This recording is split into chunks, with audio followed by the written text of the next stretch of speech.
Kelanchal times, हर खबर पर हमारी नजर। प्रधानमंत्री नरेंद्र मोदी विश्व जलवायु कार्रवाई शिखर सम्मेलन में भाग लेने के लिए गुरुवार को दुबई पहुंचे हैं। अब से थोड़ी देर में पीएम मोदी कई अलग अलग कार्यक्रमों में शामिल होंगे। इससे पहले प्रधानमंत्री नरेंद्र मोदी ने शुक्रवार को संयुक्त अरब अमीरात के एक अखबार को इंटरव्यू दिया। इसमें प्रधानमंत्री ने कई मुद्दों पर बातचीत की है। प्रधानमंत्री ने कहा, भारत को उम्मीद है कि संयुक्त अरब अमीरात की मेजबानी में आयोजित COP28 प्रभावी जलवायु कार्रवाई में नई गति लाएगा। भारत और संयुक्त अरब अमीरात हरित और अधिक समृद्ध भविष्य को आकार देने के लिए साथ खड़े हैं। हम जलवायु कार्रवाई पर वैश्विक चर्चा को आगे बढ़ाने और उस पर अमल करने के अपने संयुक्त प्रयासों में दृढ़ हैं। UAE के अल-इत्तिहाद अखबार को दिए गए इंटरव्यू में क्लाइमेट फाइनेंस के संबंध में प्रधानमंत्री ने कहा कि उन्होंने हमेशा कहा है कि जलवायु परिवर्तन एक सामूहिक चुनौती है जो एकीकृत वैश्विक प्रक्रिया की मांग करती है।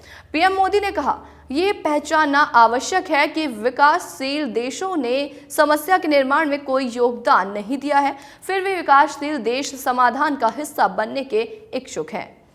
प्रधानमंत्री नरेंद्र मोदी ने कहा कि भारत और संयुक्त अरब अमीरात हरित और अधिक समृद्ध भविष्य को आकार देने में भागीदार के रूप में खड़े हैं। मेरा मानना है कि जलवायु कार्रवाई समानता, जलवायु न्याय, साझा दायित्व और साझा क्षमताओं पर आधारित होना चाहिए। इन सिद्धांतों का पालन कर हम एक स्थायी भविष्य की तरफ एक रास्ता बना सकते हैं जो किसी को भी पीछे नहीं छोड़ता है। इसके अलावा प्रधानमंत्री नरेंद्र मोदी ने कहा, पिछले 9 वर्षों में भारत ने उदाहरण के तौर पर प्रदर्शित किया है कि देश जलवायु परिवर्तन से निपटने में अपनी भूमिका निभाने में सबसे आगे है।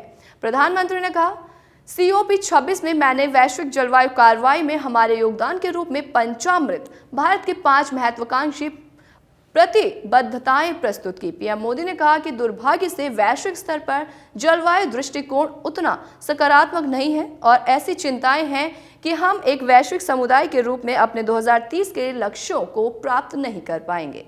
ऐसे तमाम बड़ी खबरों के लिए देखते रहें केलांचल टाइम्स।